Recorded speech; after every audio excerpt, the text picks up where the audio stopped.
agora a gente vai entrar numa parte que é crucial, né, para o Jesus histórico, que é a mudança, né? Vai entrar na parte do batismo e tentação. Está presente nos evangelhos, mas a gente vai focar no texto que está em Marcos, tá bom? É do Marcos capítulo 1, do 9 ao 13, que já foi lido, né?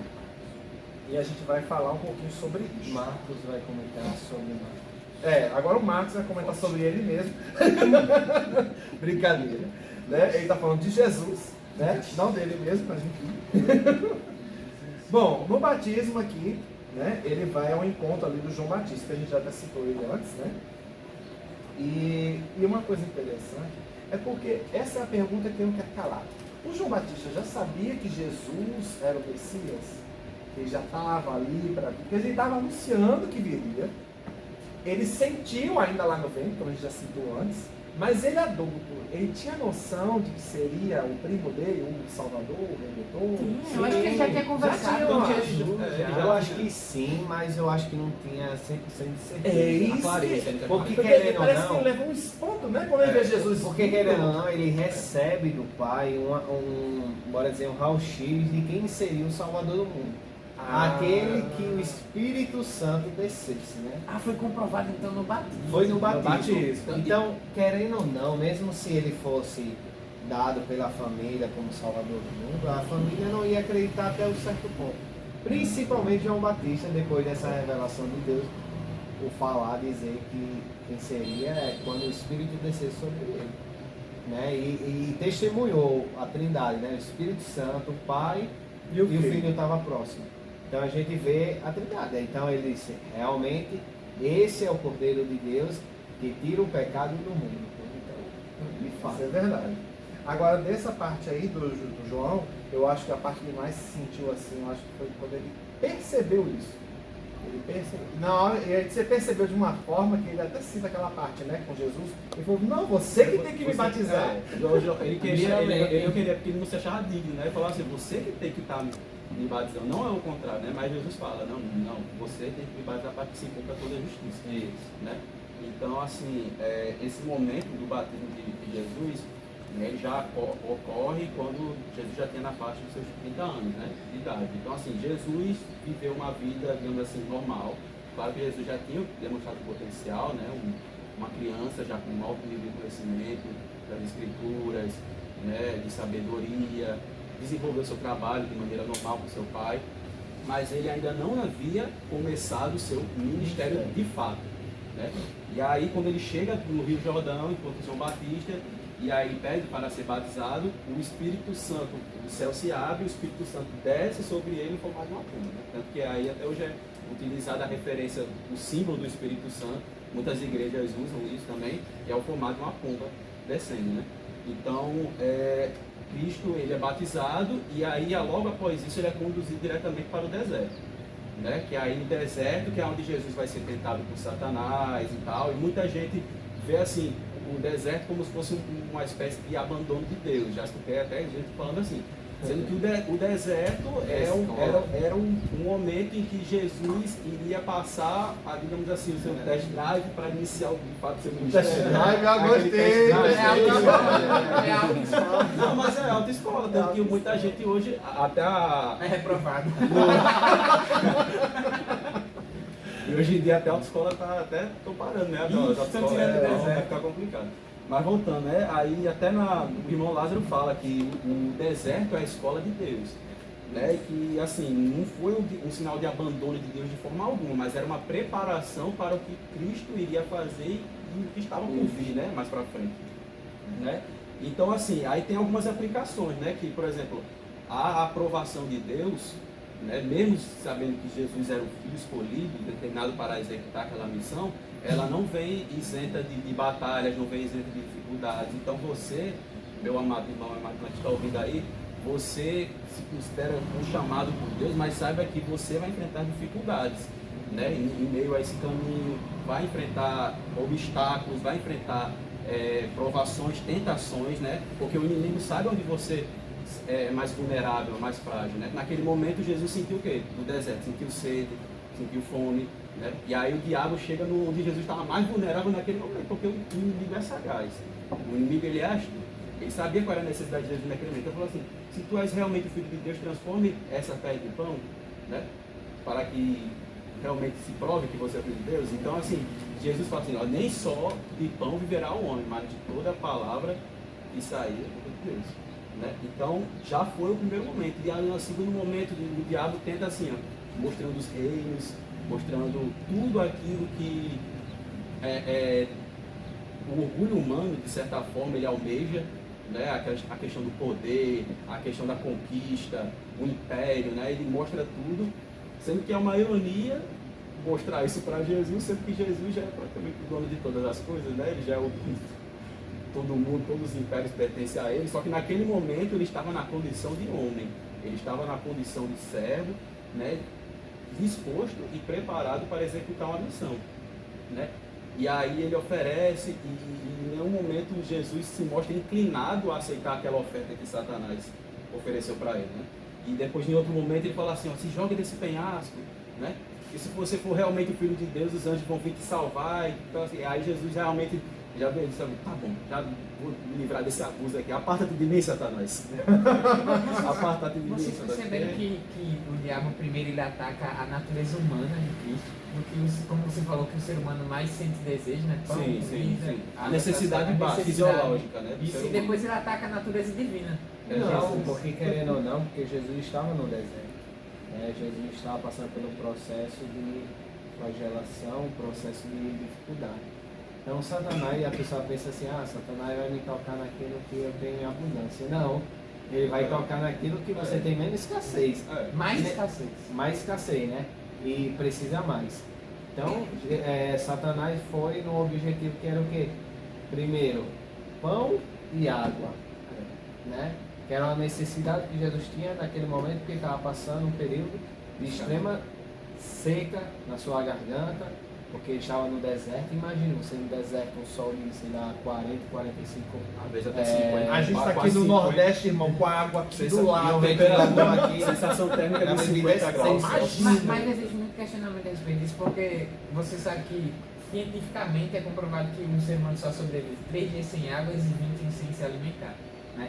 Então foi algo extraordinário que Jesus Satanás fez ele ali. tenta tanto na área Não, humana quanto na área provavelmente Jesus, foi um erro ter falado que Jesus, Satanás ofereceu água, né? Só ofereceu pão, porque provavelmente tem o a ver jejum com de água. Jesus foi de água. Não é intermitente, é aquele de... É outro nome que se chama, esqueci. É o que você não bebe... Que você bebe água e não se alimenta. Tem um que você não se alimenta e bebe água. Esse é o mais difícil que tem, né? Porque... E tem o que Jesus fez. Mas foi você só- percebe que Satanás ele tentou tanto na área humana, na necessidade, como na área divina. Isso. Né? Ele fala assim, a parte de Satanás, não tentarás o seu teu Deus também. Né? Porque ele já havia sido tentado na necessidade fisiológica de Cristo, que era a necessidade de comida, de pão e tal, e também na área divina, porque ele tentou, se joga aqui para que os anjos venham e te salvem, né, da sua queda. Né? Então naquele momento Jesus foi tentado tanto na área humana quanto na área divina dele. E lembrar um detalhe importante, o Satanás ainda estava solto. Até hoje. Não, mas eu falo solto assim, no aspecto solto, livre para agir fisicamente. sim. Jesus fez tantas O menções... Satanás físico, eu estou falando. Sim. Jesus fez tantas menções ao Velho Testamento que isso também foi uma menção. Vocês lembram de quem? Quem é que tentou, alguém que tentou resistir até o último momento? Mas diferente daquela pessoa que no cara está falando de Jó, né? Diferente de Jó, Jesus não murmurou, né? Ele ficou lá no deserto sendo tentado. É verdade. E usou a palavra, né? E aí Jesus deu o exemplo máximo de como se livrar do diabo. Não é fugindo dele, é usando a palavra de Deus. É assim que você resiste ao diabo. E outra pessoa que a gente acabou esquecendo, que a gente estava falando aí, saindo do batismo para a tentação, acabei esquecendo. O João, depois do batismo, ele some. Isso é importante também lembrar. verdade. Ele não está mais ali, porque tanto que ele chega para os outros que estavam seguindo, ele falou, não, agora vocês seguem a ele. O meu trabalho João terminou. Batista ele já sabia dessa condição dele, porque ele já falava já para as pessoas, ó, eu estou vos batizando com água, Preparando mas vocês para ele. mas vai vir um após mim, do qual eu não sou nem digno de desatar as correias da sandália dos pés dele, que vos batizará com o Espírito Santo e com fogo. Né? E no momento que Jesus se apresenta diante dele, aí ele recebe realmente a confirmação de que Cristo era esse enviado. É o cenário. Até ele é preso e tudo, né? Não, mas eu Decapitado, assim, estava né? ciente que o trabalho dele terminaria aqui, É, era o ele final. Ele já estava em paz. Já estava em paz, ele terminou aqui. consumou o trabalho. Por isso que ele fala que era uma voz que clamava no meio ao deserto, né? Até abrindo o caminho para o Salvador, né? E ele é um dos poucos profetas, tem outros, mas ele é um dos poucos na relação dos profetas que tem um final. Né? Porque a maior parte dos profetas não tem um final dos textos. Ele não chega a ter um final propriamente dito, ele deixa o texto sempre em aberto, sempre continuando. Cadê o profeta? Né? Às vezes não dá um final para o profeta, não diz que o profeta morreu, não diz nada, só de dar a profecia. A gente depois... percebe que João Batista era próximo de Jesus, tanto em familiaridade como em características, porque os dois davam lapada em fariseus. Ah, isso aí! Aí você batiza em nome de Deus, os fariseus dizendo, aí João diz, né? Eu batizo em nome do Senhor, em nome de Deus. Aí os fariseus, não, quem é esse Deus aí que é maior que nosso pai Abraão? Aí João Batista diz, né? Deus pode fazer até as pedras virarem filhos de Abraão, né?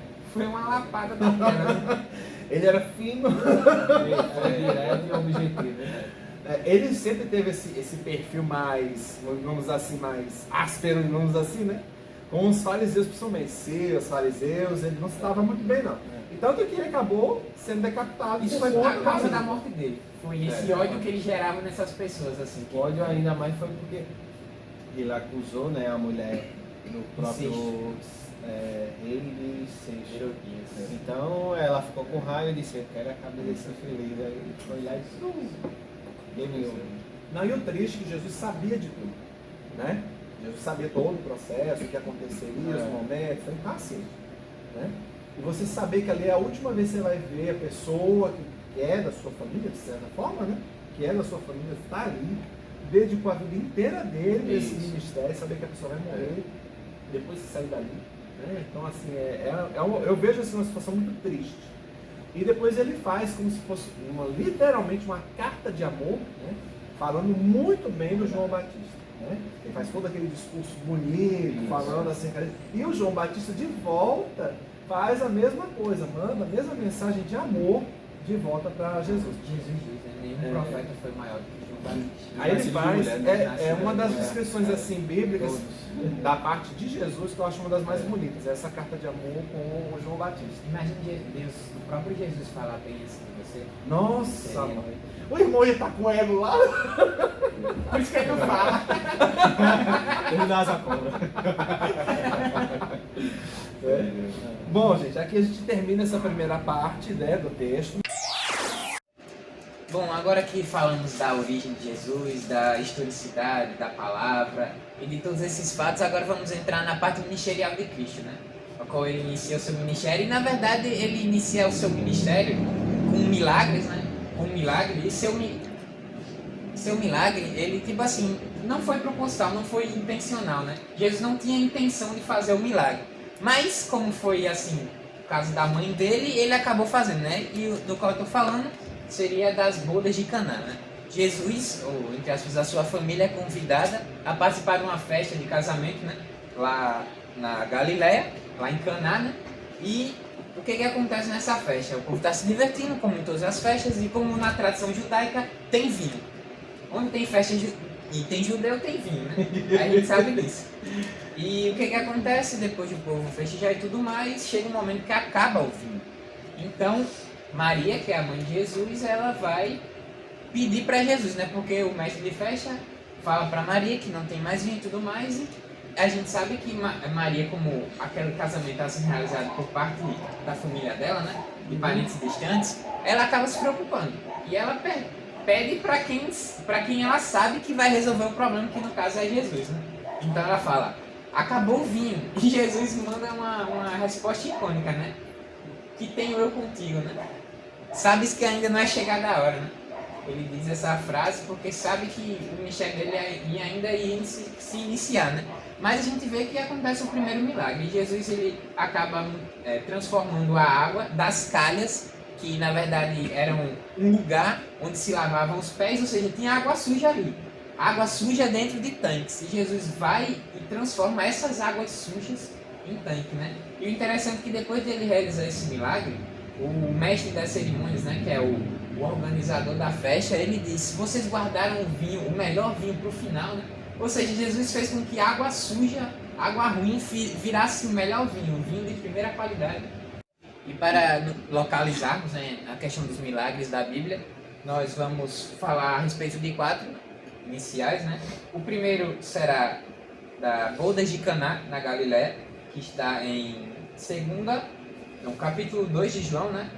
Do versículo 1 ao 12, mas vou ler apenas uma parte, que diz assim, ó: E ao terceiro dia fizeram-se umas bodas em Caná, da Galiléia, e estavam ali a mãe de Jesus, e foram também convidados Jesus e seus discípulos para as bodas. E o versículo 11 diz: Jesus principiou assim os seus sinais em Caná da Galiléia e manifestou a sua glória, e os seus discípulos creram nele.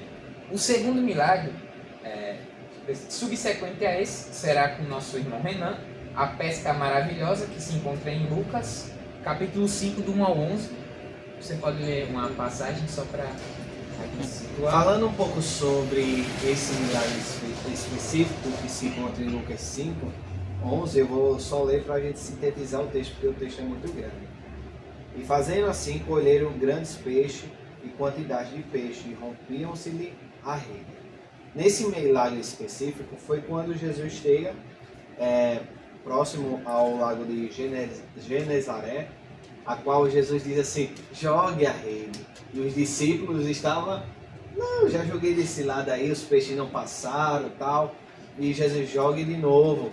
Quando eles jogaram, a gente vê a quantidade de peixe que até os pescadores mais experientes da época, a gente vê aqui o relato dos próprios discípulos, falando que a quantidade era enorme e eram peixes grandes, né? E a rede rompia pela quantidade de peixe. E eu acho interessante isso, porque Jesus, ele faz milagres e prodígios, e esses milagres são vários pontos da sociedade, né? Como a gente vê. Como ele falou do milagre do vinho, o milagre do peixe, e agora vem Marcos falando sobre o milagre a respeito da multiplicação. A multiplicação dos pães e peixes se encontra em Marcos 6, do 30 ao 44 e 45 ao 56, do nosso irmão Marcos. Pronto, também eu não vou ler o texto a parte toda, mas eu irei sintetizar, né, porque também é um versículo muito longo, né? E eu vou ler a partir do 41, perdão. Ele diz assim: tomando ele os 5 pães e os 2 peixes, levantou os olhos aos céus e os abençoou. E partindo os pães, deu-os aos discípulos para que os distribuíssem. Ele também repartiu os 2 peixes por todos, e todos comeram e se fartaram. E os discípulos levantaram 12 cestos cheios de pedaços de pão e de peixe, e os que comeram os pães eram quase 5 mil homens. E você vê aqui um dos milagres que Jesus realizou, né, durante a aplicação de um dos seus sermões, né? E Jesus, ele vendo aquela multidão que estava ali se assentando, porque eram pessoas que vinham de regiões não muito próximas também, vinham pessoas de vários cantos de Israel, até de outras nações, para acompanhar também seus sermões, regiões circunvizinhas, né?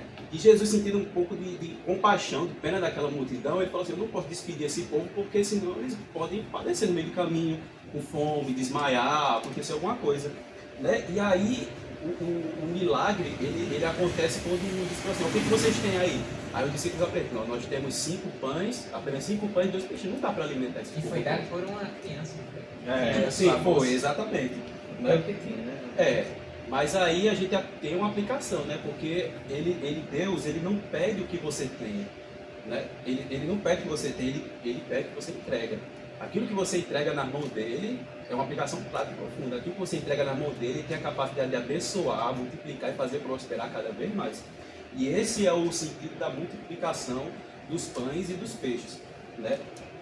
Fala um pouco da compaixão de Cristo, do dom, do poder que ele tem de abençoar, aquilo que você põe nas mãos dele. Fala sobre a fé também das pessoas, né, que estavam ali dispostas a aprender e ouvir, né, ocupar seu tempo e ouvir a mensagem da palavra de Deus, né? Então tudo isso é o contexto do pano de fundo sobre a respeito desse milagre dos pães e dos peixes.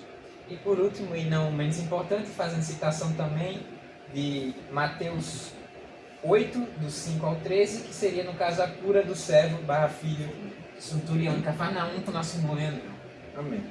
Inclusive, depende das versões, é como ele falou, servo e filho, ou centurião ou oficial romano. Né? Depende de cada versão. O meu trecho eu vou ler ali do 10 ao 13. Ouvindo isto, admirou-se Jesus e disse aos que seguiam. Só uma pausa. Ele está falando porque isso é o pós a fala do centurião, tá certo? Em verdade vos digo que nem em Israel encontrei tanta fé. Mas eu vos digo que muitos virão do Oriente e do Ocidente, assentarão à mesa de Abraão, Isaque e Jacó no reino dos céus. Mas os filhos do reino serão lançados fora nas trevas, onde haverá pranto e ranger de dentes. Então diz Jesus ao centurião, ou oficial, vai e seja feito conforme a tua fé.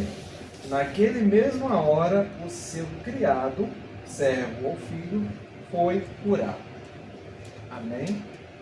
E só dando um adendo, como os demais também fizeram, é importante ressaltar que esse texto aqui, o centurião é quem foi até Jesus, certo? Não foi o contrário. Né? O centurião foi até Jesus falar com ele sobre a situação do seu servo filho, né? Digamos assim, né? Ele era servo porque era filho dele, mas com uma das suas servas, tá? Que era costume dos romanos naquela época. Né? E ele amava ele como um filho dele normal, filho biológico, né? Que é o qual o centurião também tinha, né? Mas ele foi procurar Jesus porque ele não estava mais conseguindo arranjar nenhum tipo de cura para o seu filho. E a forma com que ele se prostrou e se apresentou a Jesus, isso surpreendeu a ele e a todos que estavam ao redor. Né? O tamanho da sua fé, né? Porque ele não permitiu que Jesus entrasse na sua casa. Ele acreditou que Jesus desse por o comando que fosse. Ele sabia que aquela mensagem chegaria ao coração daquela criança, que a criança seria curada, e não precisava Deus entrar na sua casa.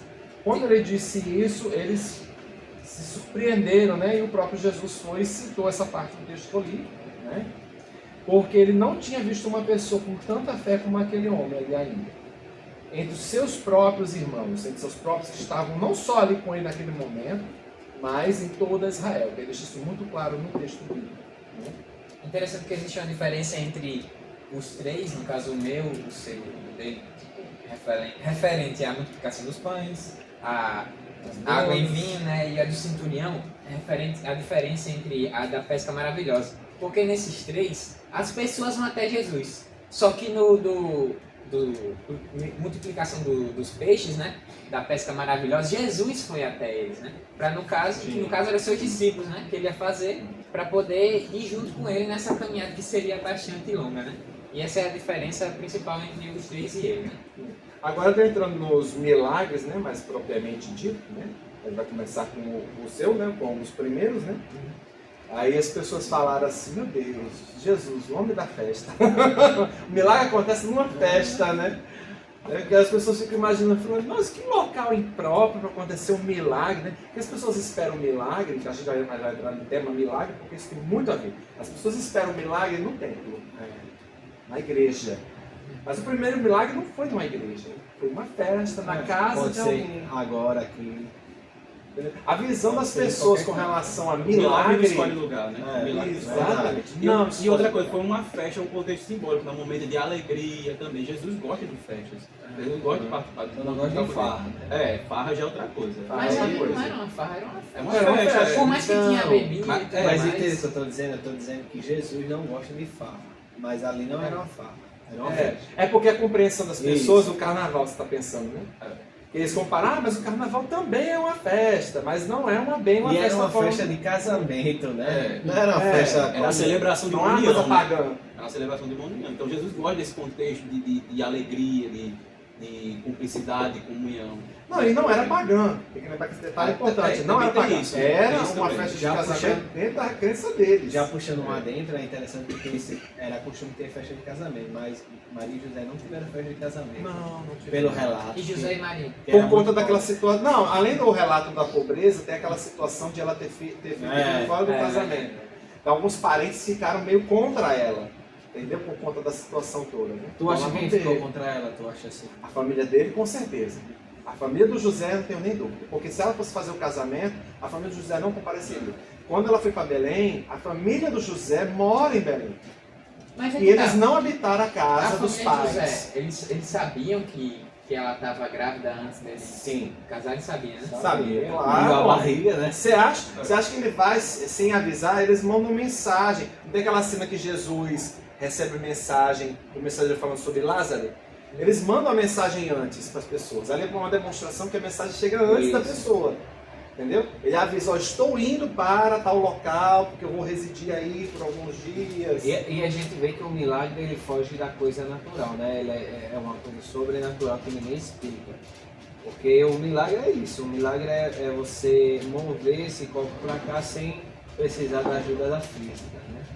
E o milagre é isso, tipo, a multiplicação dos peixes, água e vinho, a gente vê a multiplicações, então é isso. Aí, continuando com a parte dos milagres, né? A segunda parte foi a do Renan?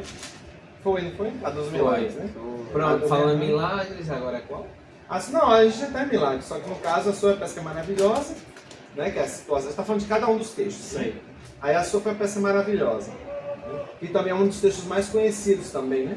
Porque a gente não faz a mesclagem, tipo assim, eu tô falando do meu, ele fala do meu e comenta, aí fala tudo. Eu quero saber Seria do seu ponto de vista agora. Acho que eu não tô A gente querendo falar comentou, corrida mais. a gente comentou a dele, eu acho que eu comentar a sua, entendeu? Aí é o caso da pesca maravilhosa, Eu não que é acredito nas diferente palavras. da multiplicação dos pães e peixes, tá? Certo. São dois momentos distintos, que as pessoas até confundem os dois textos, né? Mas não é.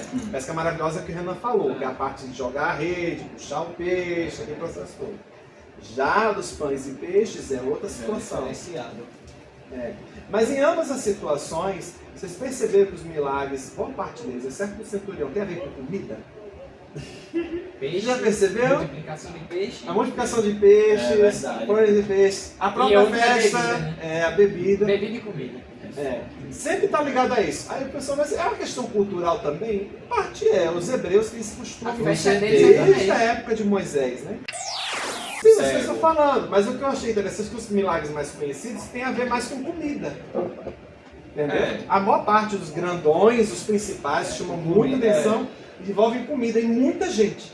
Não é pouca gente. A do verdade. centurião é com poucas pessoas, mas as outras, cabodas, pesca maravilhosa, pães e peixes, é uma multidão. Sempre tem muita gente em volta vendo o milagre acontecendo. Isso também ajuda a propagar a imagem do próprio Jesus para os outros. Perfeito. Né? Que a gente só vê a ação do milagre. Não, o milagre aconteceu para a glória E e falar honra de também Deus. dos princípios por trás de cada milagre, né? Que a É isso que eu quero milagres, chegar. Eles ilustram certa coisa, né? É. Como foi o que eu falei dos pães e dos peixes, né?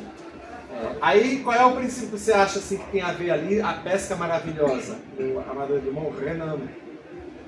O sentido ali em relação à pesca maravilhosa. começou? Já, Já a gente não. tá falando, tá Já tá gravando? Claro que está. É isso, né? O irmão que dói do Ele mundo. tá Tá todo pensando mundo em- falando. Ele ele tá falando. Esse aí já foi pra Isso Cristo vai de dar Ordem, um já. bom corte. O irmão voltou de Nárnia, Esse voltou. bicho tá em São Paulo. Deixa que ainda. vai dar um bom corte. Ele viajou pra São Paulo e tá lá ainda a alma dele. Na relação à pesca maravilhosa, estou falando assim, qual é a parte ali que é mais ligada ao nosso cotidiano? Porque ali muita gente liga esse texto à pregação do Evangelho. Você lança a rede para pescar as almas. Né? Mas você acha que é isso ou tem alguma coisa a mais além disso? A mensagem por trás do milagre, né? Falando um pouco sobre essa pesca, eu acho que o que chama mais atenção é o milagre. Porque se a gente for comparar isso a respeito somente de pescar almas no mundo, a gente faz sentido sim o texto bíblico, mas eu acho que faz mais sentido de ver o poder de Deus agindo em algo que para os discípulos era impossível naquele momento. Porque provavelmente os discípulos estavam jogando a rede, pescando, não vinha. Eu acho que a maré dos peixes estava no outro lado. E é interessante que Jesus traz a maré dos peixes para entrar dentro da rede, né? Quando ele jogou no exato momento e pegou um cardume de peixe. Eu acho que é para a gente reconhecer que o poder de Deus também está sobre as águas, né? Não somente na terra. Como a gente vê a multiplicação dos pães e 2 peixinhos, como a gente vê também a multiplicação da água ao vinho. Transformação. Eu vejo uma lição de dependência na pesca maravilhosa. Por quê? Porque Simão Pedro não era qualquer pescador. Ele era já experiente, ele tinha anos de você tem profissão. razão. Mas tem essa questão. Aí, tipo assim, ele sendo experiente como ele era, junto com seus amigos, no caso enfim, tinha o seu irmão e os seus amigos, né? Tiago e João. Eles eram experientes, eles tinham longos anos de experiência, longos anos de bagagem. Só que eles vão pro Mar Alto. Eles vão pro Mar Alto, vão tentar pescar os peixes e não conseguem. Eles passam o dia todo e a noite também. Eles viraram a madrugada pescando e não encontraram absolutamente nada. Eles chegam pra praia, voltam pra praia pela manhã e vão arrumar as redes porque já tinham desistido de pescar, não encontraram nada. Então Jesus vem e diz, olha, depois de ele sentar no barco que já estava encalhado na praia, depois de eles já desistirem, ele prega para uma grande multidão e depois de pregar para a grande multidão, ele vai lá para Pedro e diz, olha, volta para o Mar Alto e joga a rede. Só que o que é interessante, por que Pedro acreditou na palavra dele? Porque ele estava já pregando. E provavelmente ele já deve ter escutado de alguém quem é aquele cara que estava pregando. Então ele diz o quê? Só porque tu és o mestre, eu ouvirei o que você disse e vou lá. E ele foi lá, jogou e era tanto peixe que os barcos já estavam quase virando, né? Então o que isso mostra? Um sinal de que não importa o quanto você é experiente, se você tem diploma, se você tem doutorado, pós-doutorado, se você é mestre em qualquer coisa que você faça, se não tiver a dependência de Deus naquilo, tem uma chance de não dar certo, porque às vezes nem tudo é só pelas suas forças. Porque se a gente fosse comparar que o diploma ele tira um nível de burrice de uma pessoa. O cara riu depois do chão. Essa foi pesada, viu? A gente era só distribuir diploma. Mas infelizmente não é. Eu acho que a melhor coisa é a experiência da vida. E a dependência de Deus, também. A importância de você dar ouvido à voz de Deus, né? E a direção que ele vai conduzir você. Porque ele fala assim, jogue para o outro lado, ou seja, não vá por aqui, vá por esse lado. Qual foi o lado? Né? Foi o lado direito. Entendi! Bom, gente, e o do Marcos, que foi o caso aqui, tem 2 textos, né? Tem os pães e peixes, nesse mesmo capítulo, né? E tem Jesus andando sobre as águas, né? Que também é um texto mais polêmico assim.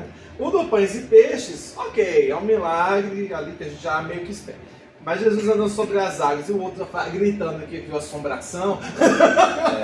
Isso é meio complicado.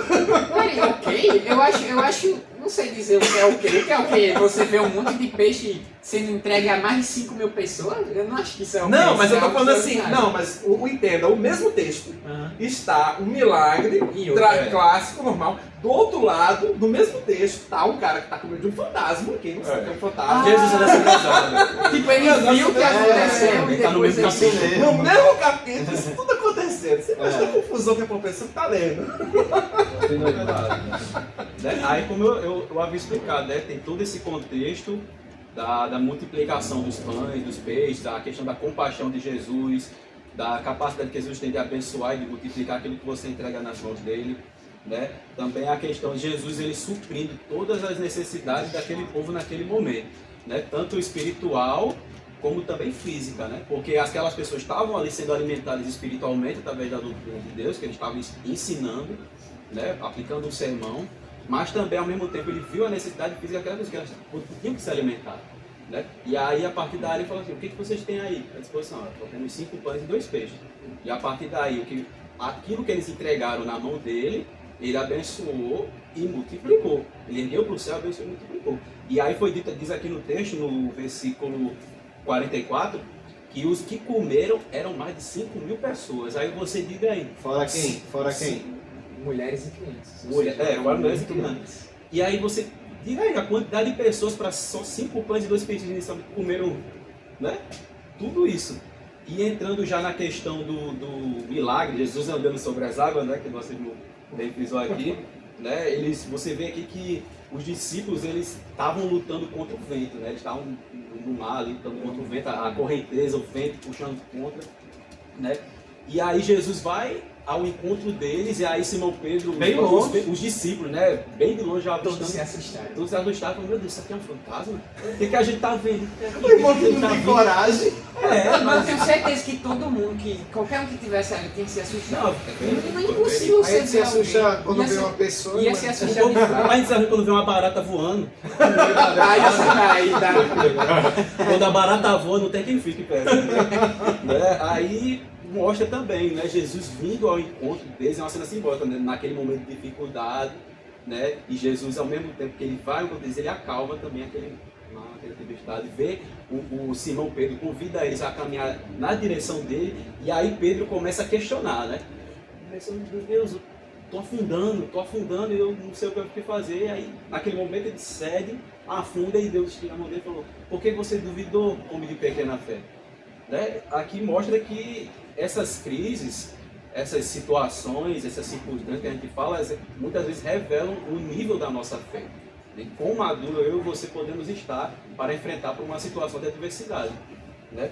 E assim, às vezes as pessoas, quando não aprendem com milagres passados, elas entram em pânico nas novas crises. Né? Elas veem que não tem saída. E pensa que está assim, meu Deus, eu não sei para onde é que eu vou, não sei o que é que eu vou fazer a partir de agora. Mas Deus sempre lhe dá um escape para aquele que decide ouvir a sua voz. Né? Então, assim, o milagre de Jesus andar sobre as águas é ao mesmo tempo que tem esse contexto cômico que a gente citou, mas ele também ilustra esse subtexto. E é uma visão, assim, digamos assim, ainda mais sobrenatural do tipo. Você fazer a multiplicação, você está vendo uma pessoa caminhando sobre as águas. Né? Como é que você vê assim, meu Deus? Porque se a gente for olhar, a física não consegue. A física permite até certo ponto. Até o ponto porque existe na água, em cima da água, a tensão superficial. O mosquito consegue planar na água porque ele não consegue quebrar a tensão Tem superficial da aqueles água. lagartos, né, que também Sim, só que em alta velocidade. Em alta velocidade, então. e é porque, como eu falei, o peso deles não é tipo assim. Relevante. Quando você está em alta velocidade, o seu momento linear, que chamam na física, que é a massa vezes a velocidade, é maior do que a tensão superficial, então meio que tipo, não quebra, entendeu? Mas já como é um ser humano pesado, 80, 90 quilos em cima sobre a água, facilmente quebraria a tensão superficial, entendeu? Então isso realmente é além da física. E lembrando que lá não é Aula uma de morto, física, né? né? E lá Aula de lembrando que física. não é uma morto. Uma morto Não. é só boa. Não é uma morte e não é um mosquito. Mosquitos Village. Bom, agora o meu milagre aqui, na verdade, está em 2 capítulos, é uma extensão, né? São várias coisas que acontecem em um pequeno intervalo de tempo. Eu falei do centurião, que é a primeira parte do texto, tá? Mas as partes seguintes, nessa mesma situação com Jesus, nós temos a cura, né, da sogra de Pedro. Para lembrar que aqueles católicos que porventura veio o vídeo não sabem, Pedro tinha sogra, então ele era casado. Tá? Odeio o vídeo, não sabe. Tá bom? Ele era casado. Não sabemos se ele teve filhos ou não, mas ele era casado. Tá certo? Aí segue também Jesus acalma a tempestade, nesse mesmo contexto, tá? Os 4 amigos, né, e o paralítico de Cafarnaum. Isso tudo dentro do capítulo 8, tá bom? E caminhando já para o 9, que é no caso aqui o do paralítico. Aí a mulher do fluxo de sangue, a filha do Jairo, certo? Que são os textos que encerram o capítulo 9. Tá? Todos esses milagres acontecem num pequeno espaço, intervalo de tempo, no mesmo lugar. Literalmente. E todos eles se conectam e todos eles têm relevância para o contexto da situação. Começando com o centurião e terminando com a filha do Lázaro. Tá? Desses aqui, o da filha do Lázaro, ele vai fazer uma menção mais para frente do que vai acontecer com Jesus. Tá? Vai fazer um reflexo. Mas antes de chegar nele, o da sogra, é importante saber que ela foi curada, né? E não sabemos se foi pedido da parte do Pedro, né? O pessoal fica zoando, pediu para curar a sogra, não tinha pedido não. Sacanagem. Isso é uma Eu acho maldade, que a Alice ia fazer né? isso. Mas não, ele fez. Tá o pedido. Jesus acalma a tempestade, que é isso que a gente já narrou. Agora, dos 4 amigos, é do que me chamou a atenção. Porque os 4 amigos vão para uma casa, especificamente, que era do pai, do Tiago e do Tiago, dos irmãos Trovão, né? Esse que é um apelidozinho carinhoso, né, deles lá, né? Tiago e o João. E essa casa tem um telhado semelhante a esses nossos assim, só que no caso lá era um sistema de palhas, não era dessas telhas de barro, né? Então eles destelharam a casa e desceram o amigo para que o amigo fosse curado, porque eles não tinham como entrar na casa, uma casa pequena, né? E o gesto dos amigos é que gerou a cura daquele paralítico, né? Foi a ação deles que gerou a cura, né? Aí eu falei, é isso aí dos amigos que as pessoas precisam ter, tá vendo? Desse jeito. A fé dos Os amigos que ajudam, Verdade. sabe? Porque muita gente espera que a pessoa tenha fé, mas a pessoa de fora também ter fé, para que a cura aconteça, que o milagre aconteça, também é Tá relevante. difícil ter fé nos meus amigos. É isso aí. Tô ligado. Mas em relação a socorro bem presente, às vezes os amigos estão lá, né? Então não tem nenhum problema com isso, né? A mulher do fluxo de sangue, que também é famosa, porque era o percurso que ele estava indo para a casa de Jairo. E o milagre dela acontece no percurso, né? Até a casa de Jairo. Porque Jairo vai procurar Jesus para salvar a sua filha. Dessa vez foi a fé dela, né? Aí é onde entra, aí é o oposto. Agora entra a fé dela. A fé dela. Ela acreditou que só em tocar ela seria curada, né? E no fim o do Jairo, que a filha estava adormecida, né? Aí é onde entra a parte relevante da situação toda desses milagres, todos que aconteceram nesse período de tempo. Era que Jesus morreria, ressuscitaria, né? E viria até eles, ainda voltaria a eles, né? E esse aqui era um dos textos que ele começou a soltar já essa mensagem. Que vai haver uma morte, vai haver uma ressurreição, e eu vou após ir para a glória, para Deus, né? Então é a partir daqui que ele começou a soltar essa pequena informação para os discípulos e para os seus seguidores, né? Às vezes é aí onde o Alisson estava comentando. Nesses milagres sempre tem um contexto por trás. Não é só o milagre em si acontecer e ser a maravilha. Tem um contexto. Ele aproveita às vezes esse milagre para trazer o contexto, né? Ele mostrou no centurião a fé dele, que é o principal foco do centurião, né? No caso aqui do amigo, o amor que eles tinham pelo amigo que gerou a cura, né? E a fé daquela mulher, mesmo em meio a toda a adversidade, ela não deixou de ter fé. Ela permaneceu tendo fé. Ela sabia que através da fé a cura chegaria até ela. Porque ela já viu outros, já tinha ouvido que outras pessoas tinham sido curadas. Então ela acreditou, né? Então esse é o contexto mais ou menos dessa parte dos milagres, que eu achei mais importante, mais relevante em Mateus, né? Só que ainda tem alguns em João, que eu vou passar aqui com o Alisson, que ainda ficou faltando bem, mas citar alguns. E o Renan vai ficar com a parte do milagre principal, né, que é o da ressurreição e ascensão, né, que é para encerrar o processo dos milagres, né? São os milagres principais, né, os carros-chefe do negócio, né? Então, o tanque de Betesda é o primeiro, né? Referente aos milagres principais de João, o primeiro foi Bodas de Caná, né, que eu trouxe com o início do seu ministério, mas temos outros também em João, da quais eu trouxe o tanque de Betesda, que acontece no capítulo 5, que é referente ao homem que esperava próximo a um tanque há muito tempo. Toda vez, em algum momento do ano, né, um anjo vinha, tocava as águas do tanque, as águas do tanque mexiam e o primeiro que entrasse lá seria curado da sua enfermidade. Só que como ele era paralítico, ele nunca ganhava no bingo. O cara passou 30 anos pra ganhar no bingo. Olha aí que incrível. E não ganhou, né? Ele precisou do mestre do bingo chegar para poder botar a cartinha lá e ajudar Ele ele. é muito forte, me lembro de Rio de Janeiro. Melhor que o tigrinho, né? Hoje é o tigrinho, Também né? teve outro, que no caso é o cego de nascença, no capítulo 9. Só que é interessante desse cego de nascença é que... É Bartimeu? Hã? Bartimeu? Do cego de nascença? Sim. Aqui não fala o nome dele. É quanto cego? Meu amigo, é só um cego. Um cego de nascença, e é isso que eu ia falar agora. E Bartimeu era quê? Que ele... Hã? Bartimeu. Não, ele está dizendo que não está dizendo o nome Não tá dizendo. do Não, texto sei. dele. Na parte Mas do texto dele. Pronto, já Tava em chegou. Jericó. Aqui ele não tá Não, dizendo. ele tava onde aí? Onde ele tava? Sim. Rapaz, eu acho que eu teria que olhar as outras passagens antes pra saber isso.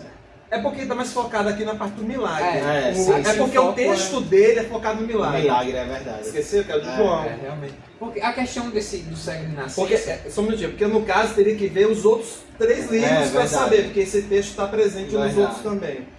Perfeito. Aí, a diferença, né? Porque em outros milagres de cegos que Jesus tornou a ver novamente o povo, né?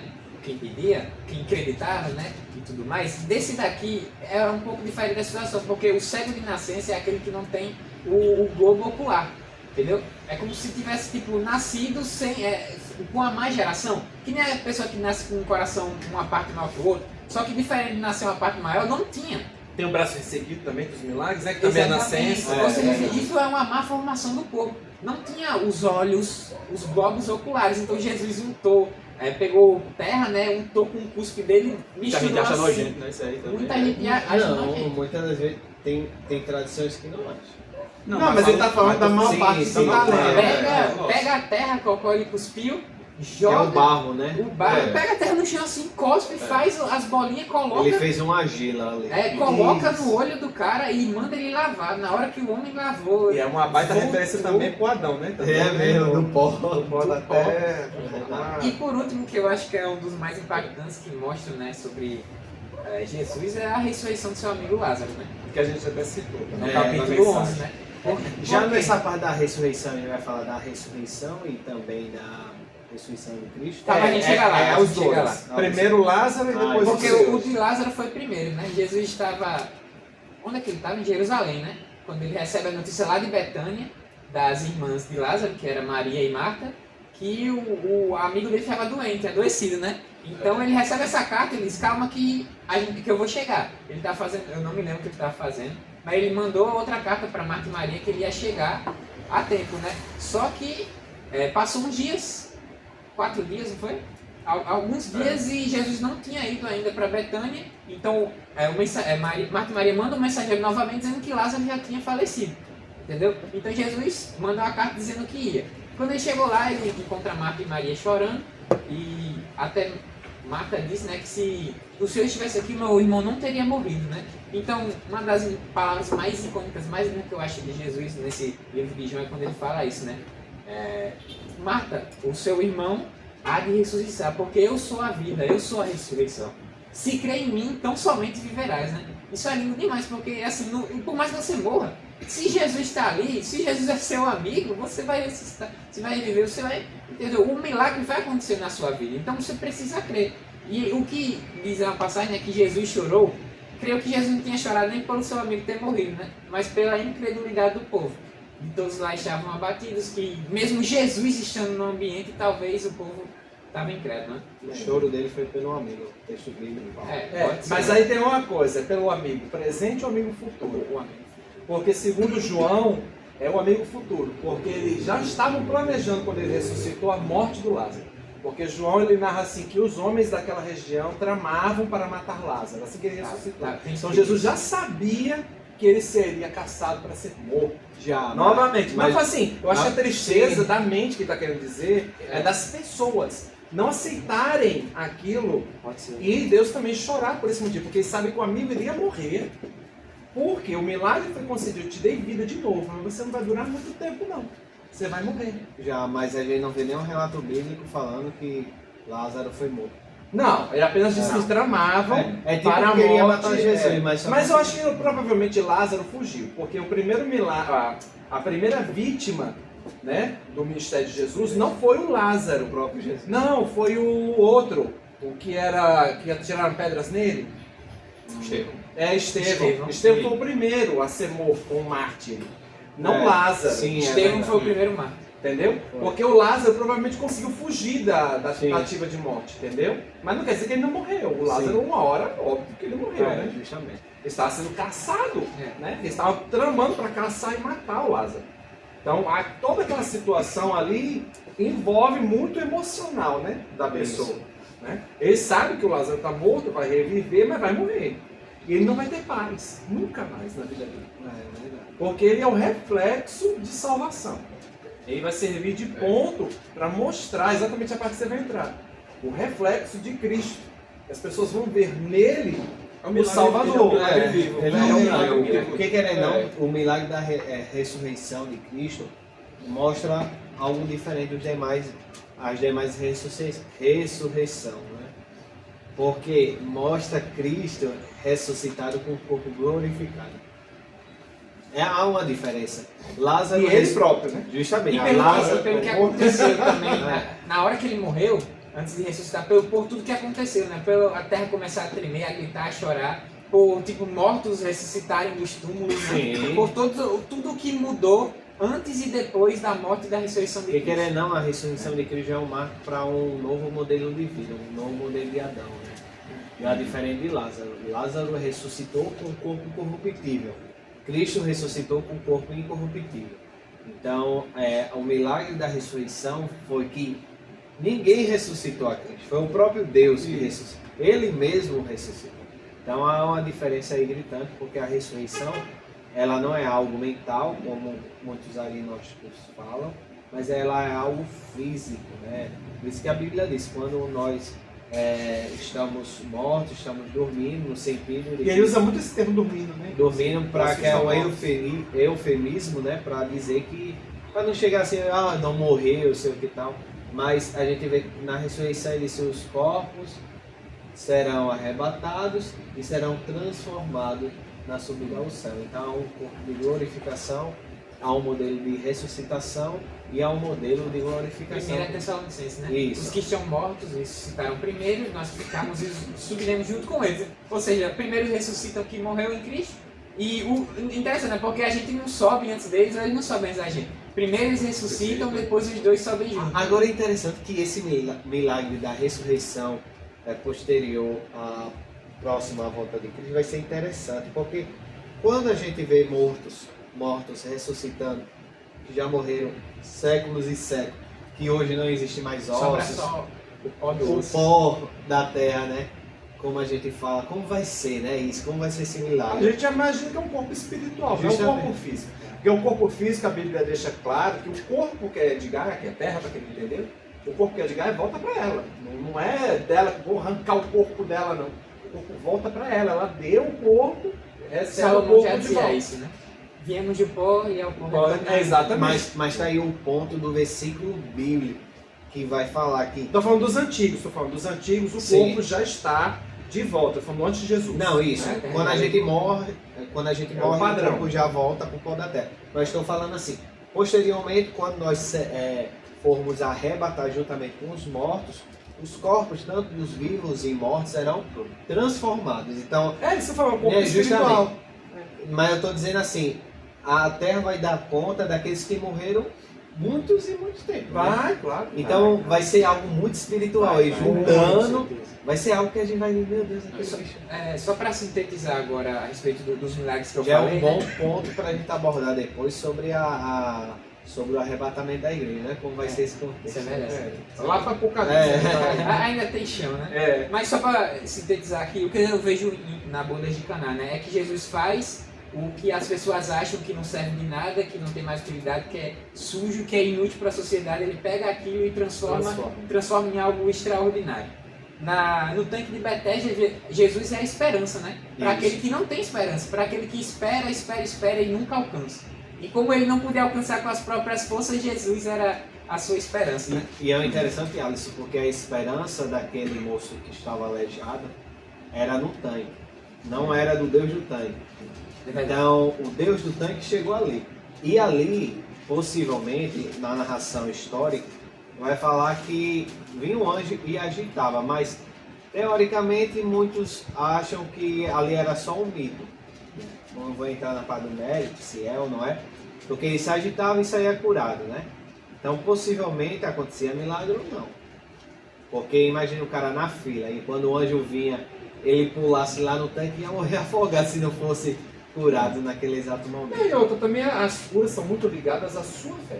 Sim, por isso que eu justamente. dei o exemplo da viúva, Verdade. da Tu sabia mulher. que esse tanque do hoje, fluxo. lá em Betesda, é tombado como patrimônio histórico? Sim, Justamente da como Unesco. você falou, Da né? Unesco. Que é tipo assim, um mito, é uma lenda, um conto que eles acreditam, né? Que nem os golems que tu falou. Não estou tem dizendo, que vários seja um mito ou Não, um mas conto, pra eu tô dizendo- eles, pra eles. Pra eles, pra pessoa que Pra era cultura crédula. deles. Sim, Os claro, mestres, com os certeza, de fato. Porque eles achavam que era um anjo É. mesmo, físico. Então uma coisa que são folclórica, né? Isso. E agora pro cérebro de nascença, né, a gente vê que Deus é o Deus que é além da física, é o Deus da física e da metafísica também, né? que faz transformar aquilo que os homens acham que, tipo assim, é nada, é chão, é pó, em algo que faz você ter utilidade de volta, que no caso é um globo ocular, né?